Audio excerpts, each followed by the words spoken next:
Assalamualaikum warahmatullahi wabarakatuh. Bertemu kembali di mata kuliah Sistem Informasi dengan saya Isa Fakihudin Hanif. Di pertemuan ini kita masuk ke pertemuan 2 ya. Dan di sini kita akan membahas mengenai konsep sistem, data dan informasi.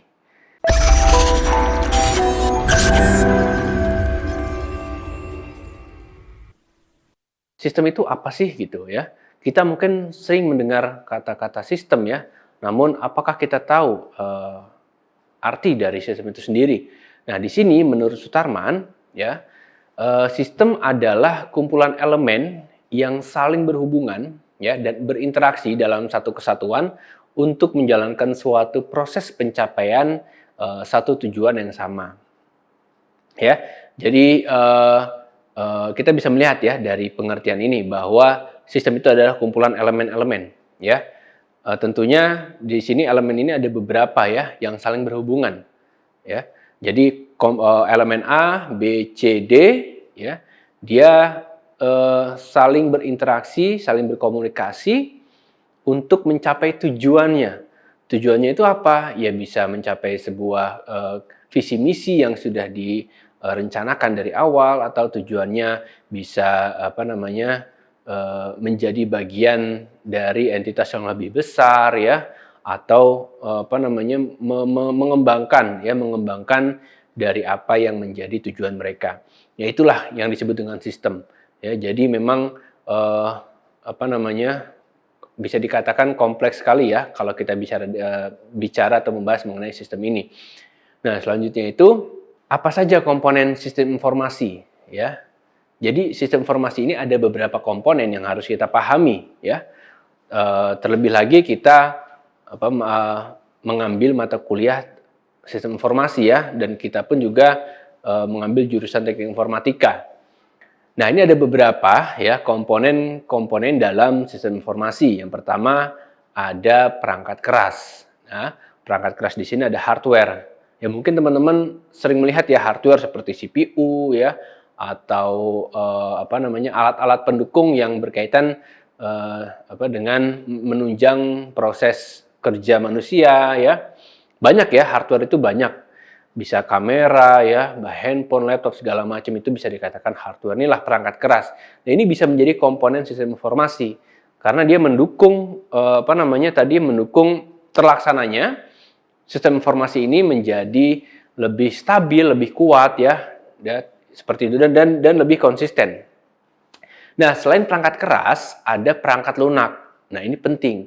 Perangkat lunak ini tentunya mendukung dari segi visualisasi ya, front end ya, bagaimana dia menyediakan atau memperlihatkan ya hal-hal yang bersifat digitalisasi atau bersifat visual. Perangkat keras di sini bisa kita katakan aplikasi atau software. Ya, ini penting sekali karena dari sinilah ya biasanya data-data itu diinputkan, diproses, diolah ya, sehingga nanti akan menjadi keluaran atau output ya yang bisa diproses oleh perangkat keras tadi. Ya, jadi ini perangkat lunak ini bisa menjadi media ya untuk data-data ini diproses, diolah ya agar nanti menjadi keluaran atau output yang diinginkan. Selanjutnya ada prosedur ya atau tata cara ya atau skema.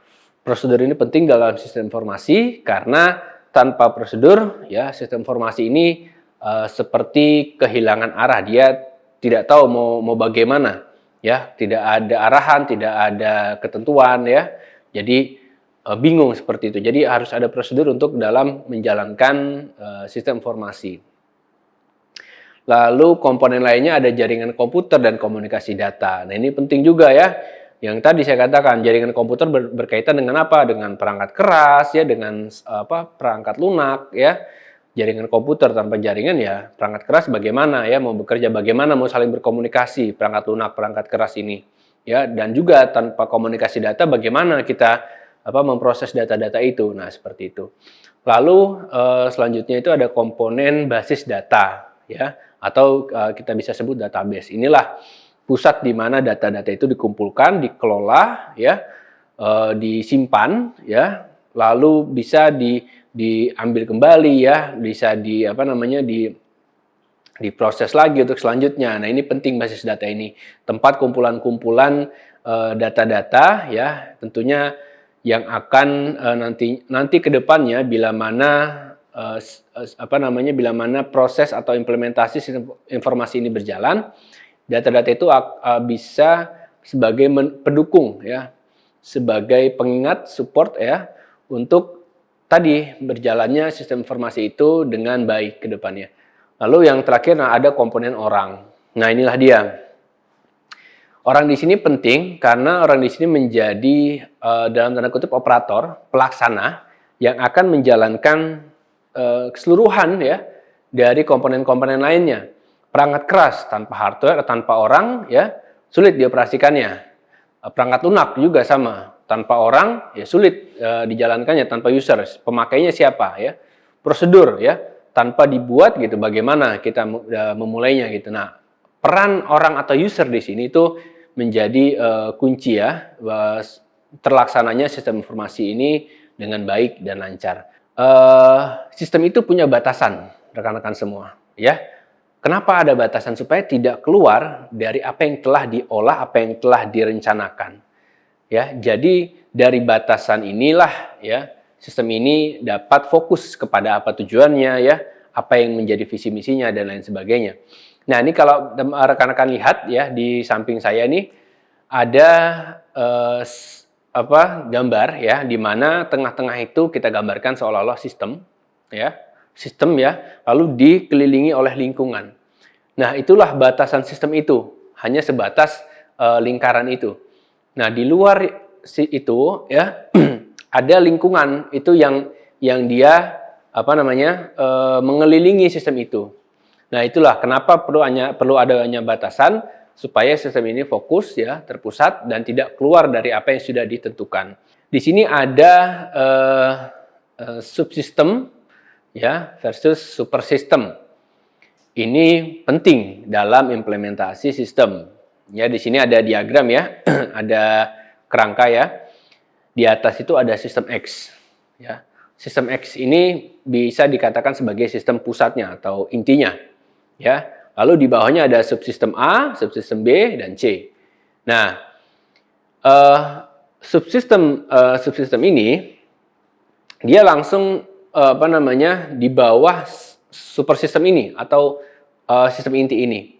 Ya, dia langsung di bawah, langsung dia berkoordinasi dengan hal-hal yang memang bagiannya dia. Ya, contoh misalkan dalam sistem perusahaan, ya itu ada namanya supersistem. Ya, dia yang mengelola secara terpusat apa-apa saja yang dia kendalikan di bawahnya.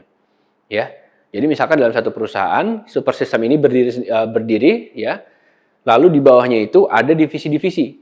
Ada divisi keuangan, divisi akuntansi, ya, atau divisi HRD dan lain sebagainya. Nah, itu bisa dikatakan subsistemnya. Nah, supersistemnya ini bisa juga dari tingkat manajerial ya, ataupun direksi. Nah, nanti di bawah subsistem ini ada subsistem ya. Dia langsung di bawah atau langsung berada di bawah subsistem. Dia mungkin bisa dikatakan sebagai pelaksana lapangan dan lain sebagainya. Nah, inilah kerangka dari subsistem ya dengan supersistem. Jadi harus dibedakan ya. Jadi antara supersistem dan subsistem itu berbeda. Seperti itu. Dalam informasi itu ya ada kita katakan kualitas. Tentu ada kualitas ya. Bagaimana informasi itu bisa dikatakan valid ya kalau kualitas informasi itu sendiri ya tidak ada gitu ya. Kualitas informasi di sini menurut O'Brien ya adalah tingkat di mana informasi memiliki karakteristik isi ya, bentuk dan waktu yang memberikannya nilai buat para pemakai akhir tertentu. Nah, jadi perlu diperhatikan ya kualitas informasi ini ya, jadi ada tingkatannya. Baik, rekan-rekan mahasiswa semua, ya, alhamdulillah kita sudah di ujung materi ya. Insya Allah kita akan bertemu di pertemuan ketiga. Tetap mencari referensi-referensi valid lainnya dan tetap mempelajari hal-hal yang berkaitan dengan sistem informasi. Ya, cukup sekian dari saya. Terima kasih atas perhatiannya. Wassalamualaikum warahmatullahi wabarakatuh.